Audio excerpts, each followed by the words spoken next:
سیدنا ابو سعید خدری رضی اللہ تعالیٰ عنہ بیان کرتے ہیں کہ رسول اللہ صلی اللہ علیہ وآلہ وسلم نے فرمایا، مومن کو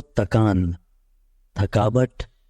غم، بیماری، تکلیف یا پریشان کر دینے والا کوئی غم لاحق ہوتا ہے تو اللہ تعالیٰ ان آزمائشوں کو ان کی برائیوں کا کفارہ بناتا ہے۔ حضرت ابو ہریرہ رضی اللہ تعالیٰ عنہ نے بیان کیا کہ رسول اللہ صلی اللہ علیہ وآلہ وسلم نے فرمایا، اللہ تعالیٰ کا ارشاد گرامی ہے، اے فرشتو،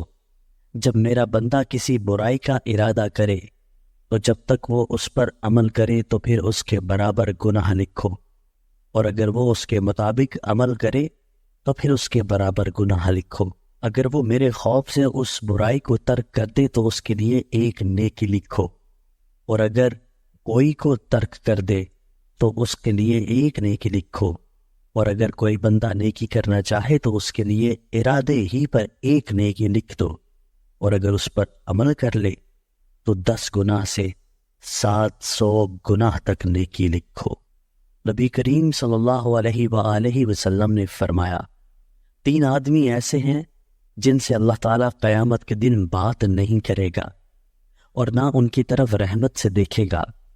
ایک وہ جس نے کسی سامان کے متعلق قسم کھائی کہ اسے اس نے اتنے میں خریدا ہے حالانکہ وہ جھوٹا ہے۔ دوسرا وہ شخص جس نے عصر کے بعد جھوٹی قسم اس لیے کھائی کہ کسی مسلمان کا مال ناحق مار لے۔ اور تیسرا وہ شخص جس نے ضرورت سے فالتو پانی مانگنے والے کو نہیں دیا، تو اللہ تعالیٰ قیامت کے دن اس سے کہے گا کہ جس طرح تو نے اس زائد ضرورت